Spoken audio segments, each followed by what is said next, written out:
Malgré les nombreux défis de la vie, malgré le combat, malgré des situations dans lesquelles tu es en train de traverser, j'aimerais te fortifier, te dire encore que n'abandonne pas le Seigneur. Continue à servir Dieu. Peu importe le vent, les tempêtes, continue à servir Dieu. Parce que dans la vie chrétienne, il n'y a pas seulement la joie. Dans la vie chrétienne, il n'y a pas seulement la fête. Dans la vie chrétienne, il y a tout. Il y a toutes sortes de vents et de vagues qui peuvent venir de part et d'autre.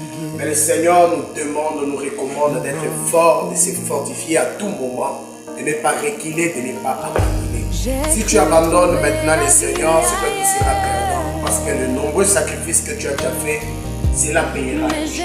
Alors ne recule pas en arrière, ne regarde pas le combat, ne regarde pas les critiques. Le monde est là pour te critiquer.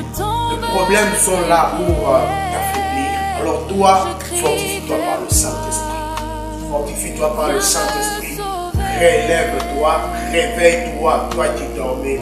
Tu as trébuché, tu as abandonné le Seigneur. Tu es allé loin de la volonté de Dieu. Alors ce soir, ce matin, et partout tu vas entendre cette parole. Je te demande juste une chose. Relève-toi et continue à servir Dieu. Relève-toi et continue à servir ton Seigneur. Parce qu'il a encore besoin de toi. Il a encore besoin de toi. Tu as donné ta vie à Dieu. À un certain moment, le Seigneur s'est servi de toi, mais toi tu as pris le recul.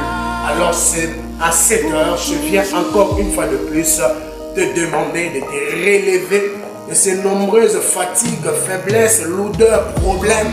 Mets ces problèmes à côté et continue à servir Dieu. Mets ces problèmes loin de toi et continue à servir Dieu. Nous sommes dans le monde est fait de problèmes. Nous sommes dans le monde est fait de problèmes. Le monde sans problème n'existe pas.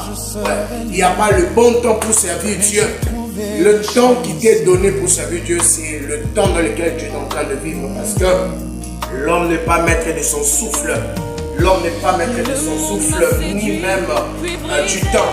Alors tu dois apprendre en cette saison à te consacrer à Dieu. Tu as fétiché, tu as touché du n'importe quoi.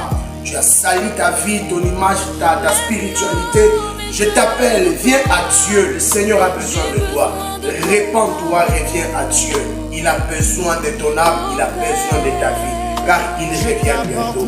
Toi qui es dans l'occultisme, toi qui es féticheur, toi qui es dans la sorcellerie, cette parole pour toi, abandonne ces choses. Viens à Dieu. Tu auras le repos éternel et le Seigneur te sauvera. Tant que tu resteras dans ces histoires, tu seras toujours encore esclave du diable et du monde. Tu vas souffrir et tu n'auras pas la liberté. Tu es dans l'occultisme, tu manques le repos. Dieu t'appelle, Jésus t'appelle.